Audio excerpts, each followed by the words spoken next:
ഓം നമോ ഭഗവതേ വാസുദേവായ. മോഘാശാമോഘകർമാണോ മോഘജ്ഞാനാവിചേതസഃ രാക്ഷസീമാസുരീം ചൈവ പ്രകൃതിം മോഹിനീം ശ്രിതാഃ. മഹാത്മാനസ്തു മാം പാർത്ഥ ദൈവീം പ്രകൃതിമാശ്രിതാഃ ഭജന്ത്യനന്യമനസോ ജ്ഞാത്വാ ഭൂതാദിമവ്യയം. സതതം കീർത്തയന്തോ മാം യതന്തശ്ച ദൃഢവ്രതാഃ നമസ്യന്തശ്ച മാം ഭക്ത്യാ നിത്യയുക്താ ഉപാസത്തെ. ജ്ഞാനയജ്ഞേന ചാപ്യന്യേ യജന്തോ മാമുപാസത്തെ ഏകത്വേന പൃഥക്ത്വേന ബഹുധാ വിശ്വതോ മുഖം. ഓം നമോ ഭഗവതേ വാസുദേവായ. എല്ലാ സജ്ജനങ്ങൾക്കും നമസ്കാരം. ഇന്ന് നമ്മൾ 9-ാം അധ്യായത്തിലെ 12, 13, 14, 15 ഇങ്ങനെ 4 ശ്ലോകങ്ങളാണ് പഠിക്കുന്നത്. ഭഗവാന്റെ കാരുണ്യം അനുഭവിക്കാൻ ഭാഗ്യം ഉള്ളവർക്ക് ഇതിൽ സന്തോഷമായിട്ട് കേൾക്കാനുള്ള ഒരു മനസ്സുണ്ടാവും. മുഷിച്ചിൽ അനുഭവപ്പെടില്ല. അല്ലാത്തവർക്ക് മുഷിച്ചിൽ അനുഭവപ്പെടും. അപ്പോൾ നമ്മൾ ഭഗവാനോട് പ്രാർത്ഥിക്കുക, മുഷിച്ചിലില്ലാതെ ഇത് ശ്രദ്ധിക്കാൻ സാധിക്കണമേ എന്ന്. എന്നാൽ അതിൻ്റെ ഫലം എന്താണ്? വർണ്ണിക്കാൻ കഴിയില്ല. പറഞ്ഞാൽ വാക്കുകളെ കൊണ്ട് പറഞ്ഞറിയിക്കാൻ പറ്റില്ല. എന്താ പറയുന്നത് ഭഗവാൻ? ആദ്യം പറഞ്ഞു, 11-ാമത്തെ ശ്ലോകത്തിൽ പറഞ്ഞു, മൂഢന്മാരായുള്ള അല്ലെങ്കിൽ അജ്ഞന്മാരായുള്ള ആളുകൾ എന്നെ അറിയുന്നില്ല. ഞാനൊരു മനുഷ്യനാണ് എന്നേ വിചാരിക്കുന്നുള്ളൂ. പരമാത്മാവാണ്, ജഗന്നിയന്താവാണെന്ന് അറിയുന്നില്ല എന്ന് പറഞ്ഞു. എന്താണ് ഇങ്ങനെ അറിയാതിരിക്കാൻ കാരണം? അറിവില്ലായ്മ എന്ന് പറഞ്ഞു. ആരാണ് ഈ അറിവില്ലാത്തവർ? അതാണ് ഈ ശ്ലോകത്തിൽ പറയുന്നത്. മോഘാശ മോഘകർമാണോ മോഘജ്ഞാനാവിചേതസ രാക്ഷസീം ആസുരീം ചൈവ പ്രകൃതിം മോഹിനീം ശ്രിതാഃ. ഈ മൂഢന്മാരാവാനുള്ള കാരണം രജോഗുണ തമോ ഗുണ പ്രധാനികളായതുകൊണ്ടാണ്. അപ്പം ആസുര സ്വഭാവം ഉള്ളവരും വ്യർത്ഥമായ ഓരോരോ ആശയങ്ങൾ പാഴ്വേല ചെയ്യുന്നവരും, ഇതൊന്നും അല്ല ശരി എന്നൊക്കെ വിചാരിച്ച് എന്തൊക്കെയോ ചില ആശയങ്ങളൊക്കെ, വ്യർത്ഥമായ ചില ആശയങ്ങളൊക്കെ ധരിച്ച് അതാണ് ശരിയെന്ന് വിചാരിച്ച് ജീവിക്കുന്ന, അതിനാശ്രയിച്ചിട്ട് ജീവിക്കുന്ന ആളുകൾ ഭഗവാനെ അറിയുന്നില്ല. രജോ ഗുണ തമോ ഗുണ പ്രധാനം. നമ്മൾ പല കർമ്മം എന്തൊക്കെ കാര്യങ്ങൾ ചെയ്യാണ്ട് ഈ ഭഗവാൻ അറിഞ്ഞുകൊണ്ട് എന്ത് കാര്യം? ഇങ്ങനെയൊക്കെ, അല്ലെങ്കിൽ സമയം പോവാതെ വയസ്സായിട്ട് വേറെ പണിയൊന്നും ഇല്ലാതെ ഇരിക്കുന്നവർക്ക് ഇതൊക്കെ ചിന്തിക്കാൻ സമയമുണ്ട്. നമുക്ക് ഇതൊന്നും ചിന്തിച്ചാൽ പോരെ, എത്ര കാര്യങ്ങൾ ചിന്തിക്കാനുണ്ട്. അതിലൊക്കെ വ്യാപൃതരായാലേ ഗുണമുള്ളൂ. ഇതൊന്നും കാര്യമില്ല എന്ന് വിചാരിച്ച് രജോ ഗുണ തമോ ഗുണ പ്രധാനത്തിന് അടിമപ്പെട്ട് ഭഗവാനെ അറിയാതെ പോകുന്നു എന്ന് പറയുന്നു. പിന്നെ പറയാണ്, മഹാത്മാനസ്തു മാം പാർത്ഥ ദേവീം പ്രകൃതിമാശ്രിതാഃ ഭജന്ത്യനന്യമനസോ ജ്ഞാത്വാ ഭൂതാദിമവ്യയം. പിന്നെ അറിയുന്നു ചില ആൾക്കാരെ, മഹാത്മാക്കളായുള്ള ആളുകൾ ഭഗവാനെ മനസ്സിലാക്കുന്നു. അവർ എന്തു ചെയ്യുന്നു? ഭഗവാനെ ഭജിക്കുന്നു. അപ്പം നമുക്ക് ആ നിലയിലേക്ക് ഉയരണം. ഞങ്ങളെ ഉയർത്തണമേ എന്ന് ഭഗവാനോട് പ്രാർത്ഥിക്കുക. ഭഗവാനെ ഭജിക്കുവാനുള്ളൊരു മനസ്സ് ഉണ്ടാവുക. അതിനെന്ത് വേണം? ഈ രജോ ഗുണത്തെയും തമോ ഗുണത്തെയും തൽക്കാലം ഒന്ന് അടക്കി സത്വഗുണപ്രധാനമായി ചിന്തിച്ച് ഈശ്വരൻ്റെ യഥാർത്ഥ ഭാവം, അല്ലെങ്കിൽ ആശ്രയിക്കേണ്ടത് ഭഗവാനാണ്. ഈ കാണുന്ന ആളുകളെയൊന്നും ആശ്രയിച്ചിട്ട് നമ്മുടെ കാര്യം നടക്കില്ല. അവരൊക്കെ ഏതുപോലെയാണ്? വേറെ ഒരു എന്താണ് പറയുക, വളയുമ്പിൽ പിടിച്ചു തൂങ്ങി നിൽക്കുന്ന ആളുടെ കാല് പിടിക്കുന്ന പോലെയുള്ളൂ. ഈ നിൽക്കാൻ പറ്റാണ്ട് എങ്ങനെയെങ്കിലും ഒരിക്കൽ വിഴാതെ നിൽക്കാമെന്ന് വിചാരിച്ചു ഈ വള എന്ന് പറഞ്ഞാൽ ഈ ഇപ്പോഴതില്ല. ഈ കോൺക്രീറ്റ് വീടുകളിലൊക്കെ ആയതുകൊണ്ട് അങ്ങനെ കാണില്ല. പഴയ വീടുകളിലൊക്കെ, ഓടിട്ട വീടുകളിലൊക്കെ ഒരു വള എന്ന് പറഞ്ഞിട്ട് ഇങ്ങനെ കൂട്ടി യോജിപ്പിക്കുന്ന സാധനമുണ്ട്. അതായത് തുലാങ്ങൾ, പട്ടിക ഒക്കെ ഉണ്ട്, അതിന് മുകളിൽ ഓടില്ല. അപ്പോൾ ഈ വള എന്ന് പറയും, ചെറിയ എന്താണ് വണ്ണം കുറഞ്ഞത്, എന്നാൽ അതിങ്ങനെ കൂട്ടി യോജിപ്പിക്കാത്തില്ല. അത് പിടിച്ച് തൂങ്ങി നിൽക്കുകയാണ് ഒരാൾ. അപ്പോൾ അയാൾ വേറൊരാൾ അയ്യോ എന്നെ രക്ഷിക്കുക, അയാൾ ഏതായാലും രക്ഷപ്പെട്ട് നിൽക്കല്ലേ, അയാളെ കാല് പിടിച്ചേക്കാം എന്ന് വിചാരിച്ചത് രണ്ടാളും കൂടി വീഴുന്ന പോലെയാണ്. ആശ്രയിക്കേണ്ടത് ആളെ ആശ്രയിക്കാതെ വേറെ പലരെയും ആശ്രയിച്ചാൽ ഗുണം കിട്ടുമെന്ന് വിചാരിച്ചാൽ നിഷ്ഫലമാവുകയേ ഉള്ളൂ എന്ന് ഭഗവാൻ പറയുന്നു. പിന്നെ പറയുന്നു സതതം കീർത്തയന്തോ മാം യതന്തശ്ച ദൃഢവ്രതാഃ നമസ്യന്തശ്ച മാം ഭക്ത്യാ നിത്യയുക്ത ഉപാസത്തെ. എന്നെ ഭക്തിപൂർവം ഉപാസിക്കുന്നു. ആര്? ഇങ്ങനെ സജ്ജനങ്ങളായിട്ടുള്ള മഹാത്മാക്കളായുള്ള ആളുകൾ. അവരെപ്പോഴും എന്ത് ചെയ്യുന്നു? സതതം മാം കീർത്തയന്തഃ, എപ്പോഴും എന്നെ കീർത്തനം ചെയ്യുന്നവരാകുന്നു. പ്രഹ്ലാദിൻ്റെ കഥ നമ്മൾ പഠിച്ചില്ലേ?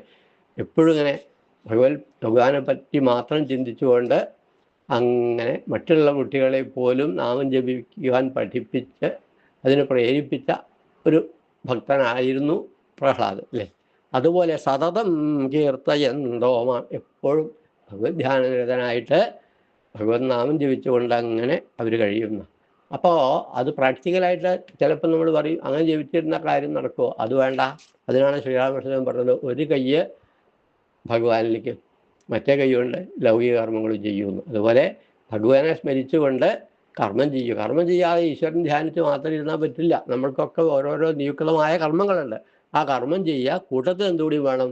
സതതം കീർത്തയന്തോമാം, എപ്പോഴും എന്നെ കീർത്തിക്കുക എന്ന് പറഞ്ഞാൽ കീർത്തിച്ചിരിക്കുക മാത്രമല്ല കർമ്മം ചെയ്യുക. അതന്നെ ഒരു കീർത്തനാണെന്നാണ്. എന്താണ്? ജനസേവ ജനാർദ്ദന സേവയാണ്. നമ്മൾ ചെയ്യുന്ന ഓരോരോ പ്രവൃത്തിയും എന്താണ്? അത് ഒരു തരം കീർത്തനമാണ്, ഭജനമാണ്, അല്ലെങ്കിൽ പൂജയാണ് എന്നൊക്കെ പറയുന്നു. അത് മാത്രമായിട്ട് പൂജ മുതലായിട്ട് ചെയ്യാൻ പറ്റി നിൽക്കുന്നവർ, വളരെ ദുർലഭമായിട്ട് പറ്റുന്നവർക്ക് അത് ചെയ്യാം. അല്ലാത്തവരും ഒട്ടും താഴെയല്ല. കർമ്മം ചെയ്യൂ, ഈശ്വരനെ ഭജിച്ചു ധ്യാനിച്ചുകൊണ്ട് നമ്മളുടെ കർമ്മം ചെയ്യുക എന്ന്. അപ്പോൾ ഒരിക്കലും മറക്കാതെ ഇരിക്കണം.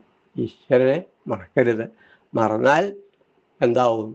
ഈ മറ്റുള്ള ഓരോരോ കാര്യങ്ങളിൽ അതാണ് ശരിയെന്ന് വിചാരിച്ച് അതിൻ്റെ പിന്നാലെ പോയിട്ട് പല പല ദുർഘടങ്ങളിലേക്ക് നമ്മളെ എത്തിക്കും, ചാടിക്കും, കുഴിയിൽ ചാടിക്കും. എന്തൊക്കെ തെറ്റുകളാണ് ചെയ്യുക, അല്ലേ? മനസ്സ് വേണ്ടാത്തത് പല കാര്യങ്ങൾ ചെയ്യാൻ പോകും. മറ്റുള്ളവൻ്റെ സ്വത്ത് അപഹരിക്കുക, മോഷണം, പിന്നെ അല്ലെങ്കിൽ എന്താണ് കൊലപാതകം വരെ ചെയ്യും. അതൊന്നൊരു പടിയില്ലാതാവും. അപ്പോൾ അതൊക്കെ തമോ ഗുണം വർദ്ധിക്കും, അങ്ങനെയൊക്കെ വരും. അതില്ലാതാവാൻ എന്ത് വേണം?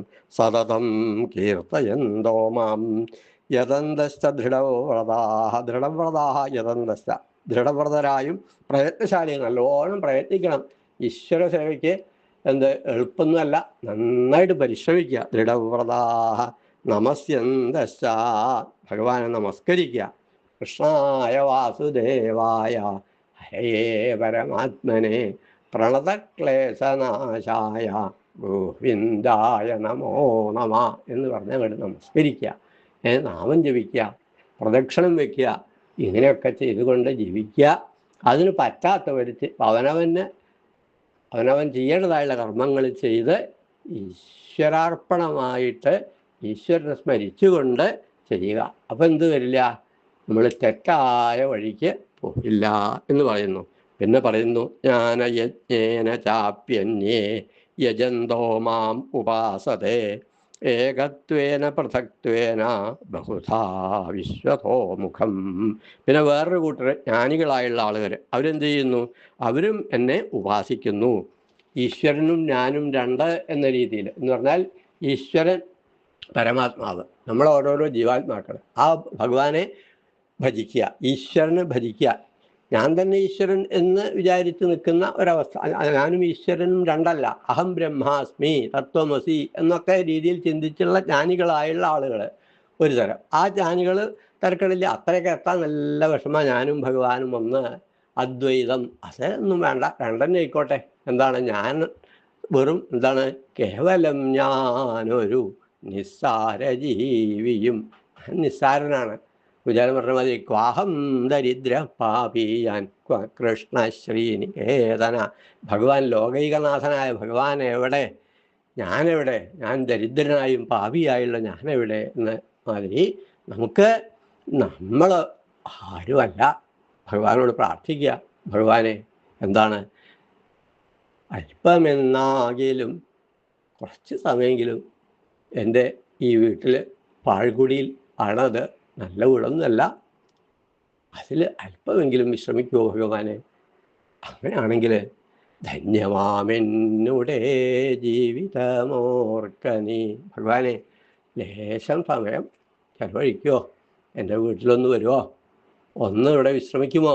അങ്ങനെയാണെങ്കിൽ എൻ്റെ ജീവിതം ധന്യമായി എന്ന രീതിയിൽ ജ്ഞാനികളായിട്ടും ഭക്തന്മാരായിട്ടും ഒക്കെ ഉള്ള ആളുകൾ ഭഗവാനെ സ്മരിക്കുന്നു. നമുക്ക് ഇതൊക്കെ എന്തിനാ പറഞ്ഞു തരുന്നത്? പല രീതിയിലുള്ള, എല്ലാവരും ഒരേ രീതിയിൽ ചിന്തിക്കുന്നവരായിരിക്കില്ല. എല്ലാ ദിക്കലും ഈശ്വരനെ കാണാൻ സാധിക്കുക എന്ന് പറഞ്ഞാൽ വലിയ കാര്യമാണ്.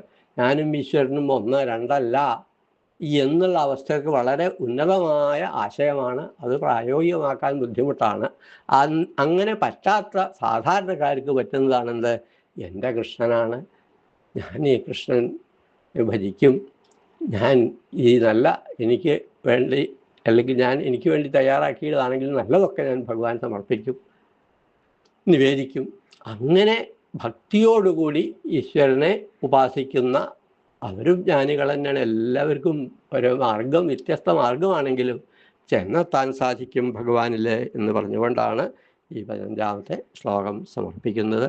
കായേന വാചാ മനസേന്ദ്രിയൈർവാ ബുദ്ധ്യാത്മനാ വാ പ്രകൃതേ സ്വഭാവാൽ കരോമി യദ്യൽ സകലം പരസ്മൈ നാരായണായേതി സമർപ്പയാമി.